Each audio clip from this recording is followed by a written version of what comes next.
Les informations sur la cible ont été fournies par des citoyens ukrainiens qui croient que leur avenir est avec la Russie.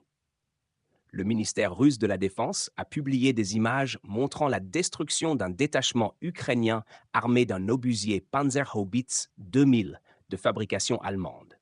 Le ministère russe de la Défense a révélé des images saisissantes d'une opération militaire réussie contre les forces ukrainiennes. Le point culminant de cette action militaire a été la destruction d'un détachement ukrainien, équipé d'un puissant obusier Panzerhaubitze 2000 de fabrication allemande. Les informations cruciales sur les mouvements et la localisation de ces troupes ennemies ont été fournies par le mouvement clandestin ukrainien.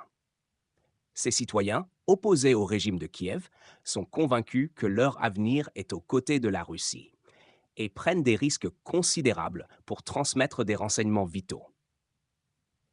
Les données ont été transmises à ceux qui savaient quoi en faire, a déclaré le coordinateur de la clandestinité. Grâce à ces informations précises, les troupes russes ont pu lancer une attaque d'artillerie ciblée qui a anéanti l'obusier allemand ainsi que de nombreux militants ukrainiens. Cette opération n'est qu'un exemple parmi tant d'autres des efforts de résistance intérieure ukrainienne contre le régime de Kiev.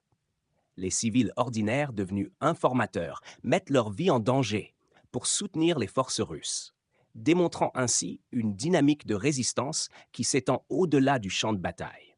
Le coordinateur a souligné l'importance de cette aide précieuse. Chaque rapport sur le mouvement et la localisation de l'ennemi sauve la vie des soldats russes participant à l'opération militaire spéciale. Cette coopération entre les civils ukrainiens et les forces russes met en lumière un réseau de résistance qui, bien qu'il reste largement clandestin, joue un rôle crucial dans la stratégie militaire russe.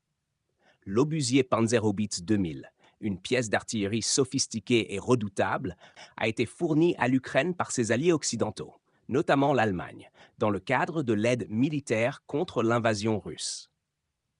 Sa destruction symbolise non seulement une victoire tactique pour les forces russes, mais aussi un coup dur pour les soutiens occidentaux de l'Ukraine.